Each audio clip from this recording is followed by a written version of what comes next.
नमस्कार।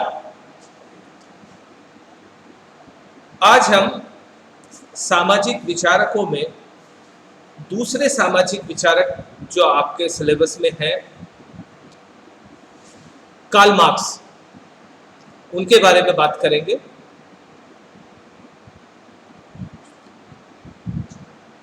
Karl Marx के 4 सिद्धांत आपके सिलेबस में है, जिसमें भौतिकवादी द्वंद्ववाद यानी कि डायलेक्टिकल मैटेरियलिज्म,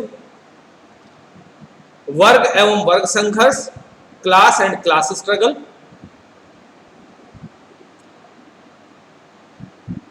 अलगाव यानी कि एलिनिएशन और अतिरिक्त पूंजी जिसको हम सरप्लस वैल्यू की थ्योरी कहते हैं। ये 4 थ्योरी आपके सिलेबस में।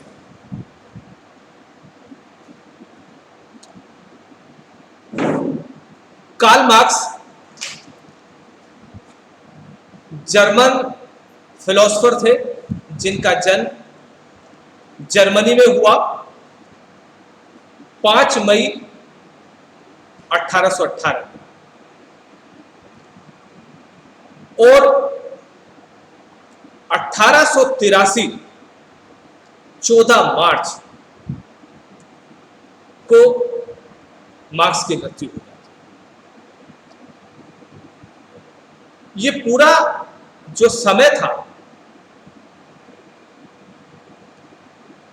ये पूरा समय वो था जब पूरे यूरोप में एक अलग तरीके की व्यवस्था खड़ी हो रही थी और विश्व के बहुत सारे देश कुछ देशों की कॉलोनियां थी। भारत में उस समय ब्रिटिश हुकूमत का राज था।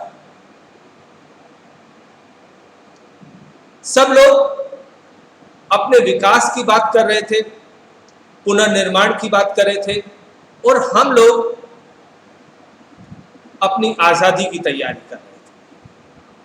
आजादी का आंदोलन भारत में चल रहा था। ये वो इस पीरियड में बहुत सारे चिंतक हुए और मार्क्स उनमें से बिल्कुल अलग तरीके के चिंतक हैं। अलग का मतलब यहां पर जिनका समाज से सीधा ताल्लुक है, उस तरीके के चिंतक। आज भी इतिहास, अर्थशास्त्र, राजनीति विज्ञान और समाजशास्त्र में विभिन्न विश्वविद्यालय में कार्ल मार्क्स को पढ़ाया।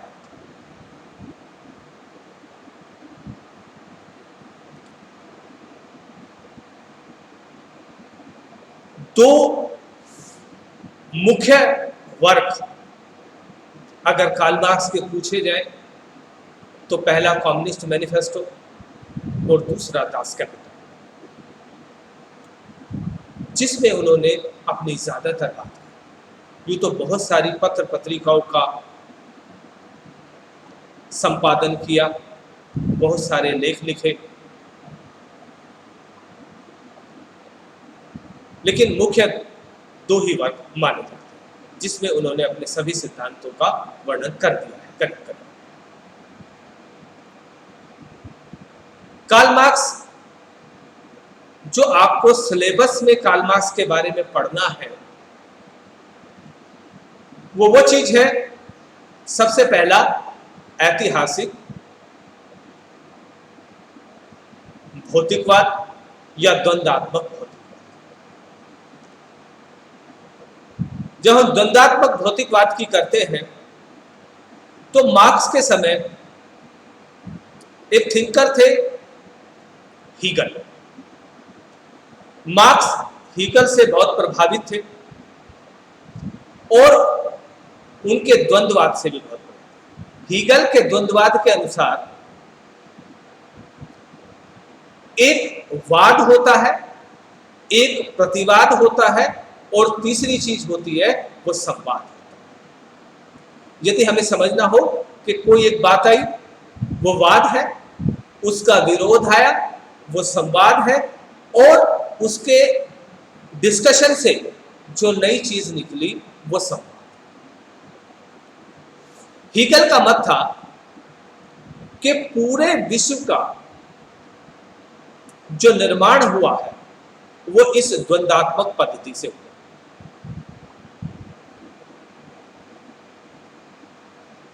मार्क्स ने इस द्वंद्ववाद सिद्धांत को अपनाया, हूबहू अपनाया, लेकिन मार्क्स ने अपनाने पर एक चीज कही, एक सेंटेंस कहा, जिन हीगल से वो इतने ज्यादा प्रभावित थे उनके बारे में कहा कि हीगल का द्वंद्ववाद सर के बल खड़ा था, मैंने उसे घुमाकर सीधा कर दिया।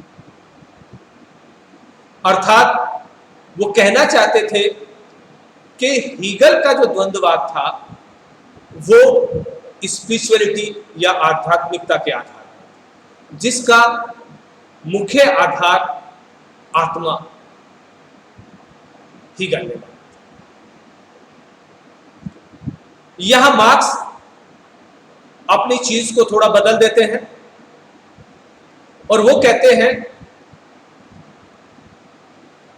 कि इस द्वंद्ववाद और परिवर्तन के दौर में अगर हम सबसे महत्वपूर्ण किसी चीज को रखें तो वो है पदार्थ, मैटर। और द्वंद्ववाद किसके आधार पर? पदार्थ के आधार पर। इसी कारण से इसका नाम पड़ा भौतिकवाद, द्वंद्वात्मक भौतिकवाद या मैटेरियलिस्टिक डायलेक्टिक्स, जिसके अंदर जो मुख्य चीज है वो विचार ना होकर पदार्थ, और वो पदार्थ कार्ल मार्क्स ने क्या माना? वो है हमारा उत्पादन का साधन, मीन्स ऑफ प्रोडक्शन। मार्क्स के सिद्धांत को जब हम आगे पढ़ते हैं तो दो तीन चीजें हम लगातार पढ़ते रहते हैं,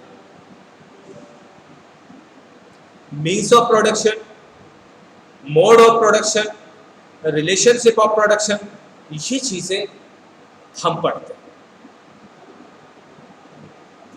जब हम वर्ग संघर्ष की बात करेंगे अपने नेक्स्ट लेक्चर में, तब इन चीजों पर विस्तृत चर्चा होगी। अभी हम बात करते हैं द्वंद्वात्मक भौतिकवाद। द्वंद्वात्मक भौतिकवाद में मार्क्स कहते हैं कि अगर हम शुरू से लेकर आज तक के सभी समाजों को अपने विभिन्न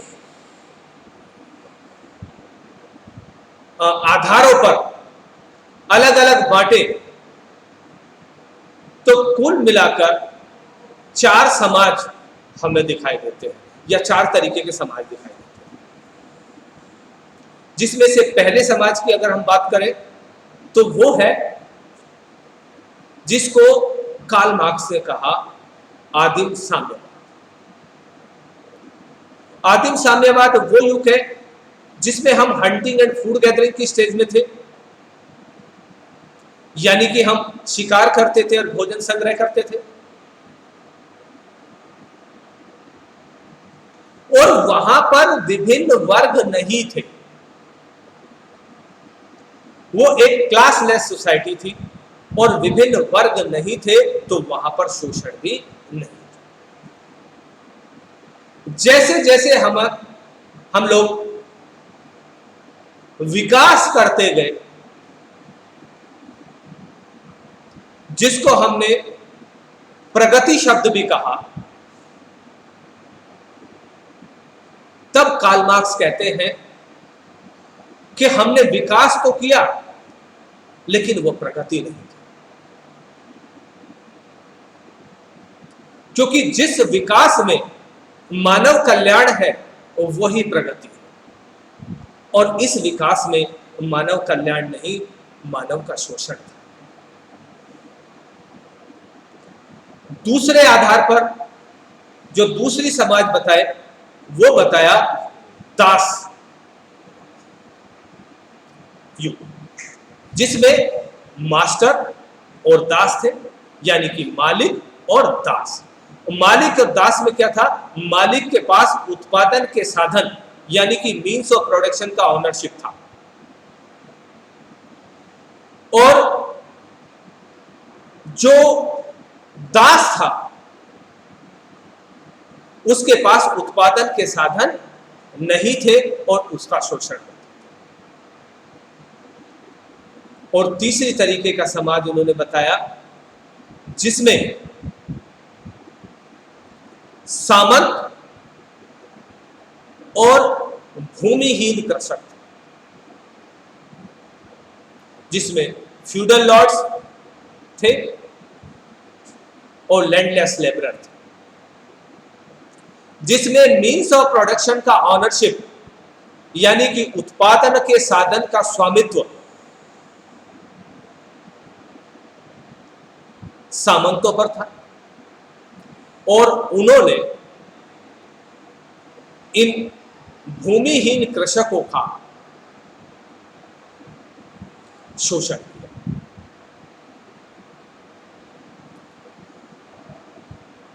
मार्क्स कहते हैं कि अब जो समाज है वो पूंजीवादी समाज है, जिसको उन्होंने चौथे तरीके का समाज बताया कि पूंजीवादी समाज। इस पूंजीवादी समाज में फिर वही दो क्लास है जिसकी मार्क्स बात करते हैं, हैव और हैव नॉट की। हैव कौन है? वो पूंजीपति जिनके पास फैक्ट्रियों का ऑनरशिप है, मालिकाना हक है, और दूसरी तरफ श्रमिक है जिनके पास मीन्स ऑफ प्रोडक्शन का ऑनरशिप नहीं, जिसको मार्क्स ने